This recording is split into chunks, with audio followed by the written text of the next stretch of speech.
তারপরে এখানে যখন আমরা নামলাম, আমরা যথেষ্ট পারি যে এই বাইকটা সহ আমরা যারা আছি চেষ্টা করছি যতগুলো মানুষকে বাঁচানো যায়।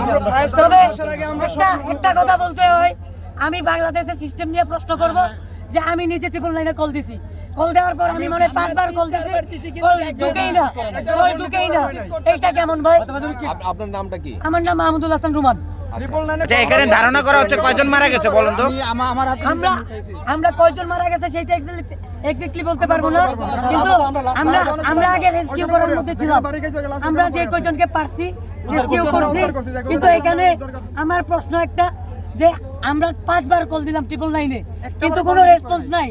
তারপর কল রিংগিং হইতেছে, কেউ ধরে না। তারপর যখন ধরলো কানেক্ট করতে এটা মানুষ আরো কতগুলো মারা গেছে, তার কোনো ঠিক ঠিকানা নাই। আপনার নামটা আবার বলেন আর ঠিকানাটা বলেন। জি, আমার নাম মাহমুদুল হাসান রুমান, আমার বাসা ঢাকা গাজীপুরে। আচ্ছা, চট্টগ্রাম থেকে আপনারা ঢাকা যাচ্ছেন? আমরা চট্টগ্রাম থেকে ঢাকা যাচ্ছিলাম। আছে আর ওর ফ্যামিলির বাবাটা মারা গেছে, মাটা জীবিত আছে, ভাই জীবিত আছে এর দূরে, আর ওর কি ও আছে এর দূরে 3জন। ওর বাপ মারা গেছে অন ডেড।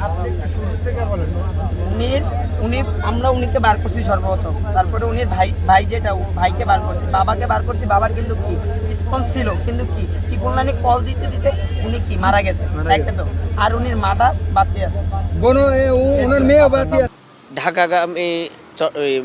ঢাকা মেল ট্রেনে ছিলাম রাত্রে 2টা 50 আমরা তখন ঘুমেছিলাম। হঠাৎ করে বিকট একটা শব্দ হইল, আর ট্রেন কিছু দূর যাই, এখান থেকে প্রায় 1/2 কিলোমিটার গিয়ে ট্রেনটা বন্ধ হয়ে গেল। আর সবার ভিতরে একটা আতঙ্ক সৃষ্টি হইলো যে কি হইলো, ট্রেনে কোনো আগুন ধরছে কিনা।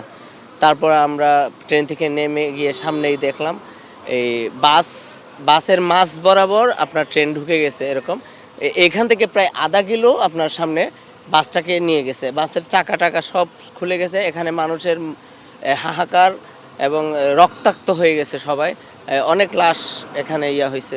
তো তাৎক্ষণিকভাবে পুলিশ এগুলোকে হেফাজত করছে। পরবর্তীতে ফায়ার সার্ভিস প্রায় 40 মিনিট পর ফায়ার সার্ভিস আসে, তাদেরকে উদ্ধার করছে লাশগুলোকে।